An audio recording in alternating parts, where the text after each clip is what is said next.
Assalamu alaikum wa rahmatullahi ta'ala wa barakatuhu. His Royal Highness Shehu Borno, Amirul Mu'minin, Alherin Allah mataimakin addini, Chief Imam of Borno, distinguished ladies and gentlemen, and all-top government officials. Please observe and let me say all existing protocols. Well, first of all, mahaifina ya ce in ba da haƙuri da ba zai iya zuwa ba. Wani ya iya tsufa sai dai mu ce alhamdulillah da aka samu shekaru masu albarka. Kuma amfanin mu ke na ƴaƴa da ma in wani abu ya taso sauke mu iya. Wato, babban maganar da nake so a wannan shi ne ina son su yaran nan da suke graduate su tuna wani abu. Ƙur'ani ba wasa ba ne ba. Ƙur'ani shi ne abin da Allah ya ce zai kare har bayan duniya har gobe kiyama. Kuma idan ka ɗauki ilimin Ƙur'ani, Allah ya ɗora ma nauyin kai ma sai ka ba da shi. In ba haka ba ilimin naka da ka ɗauka ba za ka iya zuwa kai.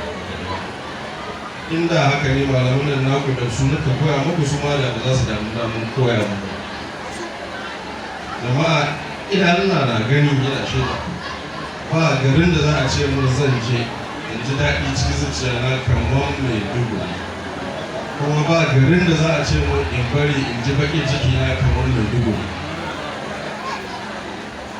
Alhamdulillahi mai martaba shehu babanmu ne, uban kowa ne, mutum ne mai adalci, kullum kuma na zo ina ganin karamci ya ɗauke ni ɗaya ni da ɗan gida. Ita Maiduguri, dukkan mutanen Maiduguri da mutan Borno ya kamata su sani a gaba ɗayan Najeriya ba a shekara 55 ba addinin musulunci ya iso Maiduguri a lokacin sahabbai, wanda in aka duba a dalilin haka in aka bi lineage aka duba aka bincika ƙarshe za a samu sahabbai daga wannan gari, saboda an samu sahabbai daga Yemen, an samu sahabbai daga Sudan, an samu sahabbai daga Ethiopia. To addinin da ya zo cikin ƙasar shekara 55 in aka ce za a yi bincike ai ba za a rasa sahabban da suka je wurin nan ba. Me yasa ya taho nan? Saboda haka nan dalilin wannan kaɗai Allah ya ɗaura wa mutanen Borno wani nauyi wanda they will have no excuse with him ranar kiyama. Their burden is 3 times as much as others because directly aka zo musu da shi. They have to yadda aka ce su can Saudiya as custodians of masallacin Makka da na Madina, kai haka yadda aka turo Ƙur'anin nan da addinin musulunci to Borno, kuma kun zama custodians, burden ɗin custody ɗin Al-Ƙur'anin nan da za ku kare ya fi na kowa a Najeriya.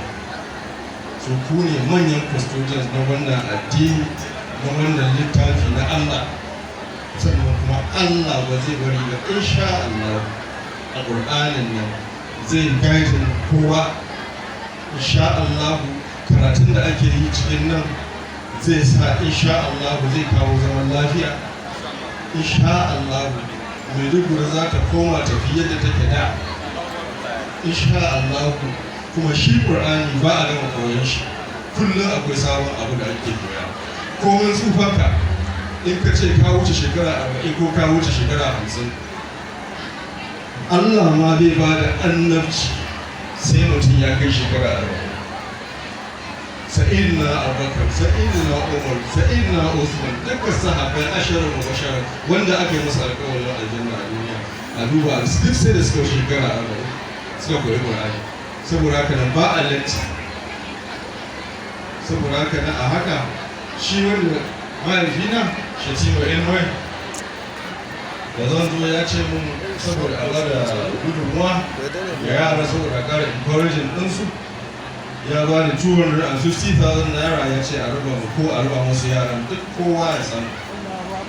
Ni kuma da akwai abin da na gani a nan wurin da ya burge ni wanda na san zuciyar yaro ɗin bai mutu ba duk abin da ya same shi amma ga shi na ji karatun da yake yi na ga effort ɗin da yake sakawa kuma an ce yana karatu har yanzu saboda haka ne insha Allah duk sanda za a biya school fees ɗin shi na makarantar boko da na addini ni ma zan ba da insha Allah ubangiji muna roƙon Allah ya ƙara tsare mu ya taimaki mai martaba ya taimaki shugabanninmu ya ba da zaman lafiya kuma ya taimake mu gaba ɗaya kuma ya sa Allah ni ma in koyi kanuri domin tun da na zo da kanuri ake magana ba san da abin da ake magana insha Allah kuma ni ma zan yi ki ɗaukar da yawa ubangiji Allah ya ci gaba da jagora duniyar lahira Allah ya sa ƙarshen mu ya kyau Allah ya ba mu zaman lafiya Allah ya taimaki shugabanninmu Allah ya ƙara ba mu damar ikon ƙara bauta mashi wa'annan yara kuma Allah ya ƙara musu buɗi na bari za su biyo bayan su ma Allah ya taimake su su ma su koyi Qur'anin nan yadda su ma za su koya da gaba yadda abin magabata su kai Allah ya ji ɗan kakannin mu ji ɗan magabatan. Assalamu alaikum.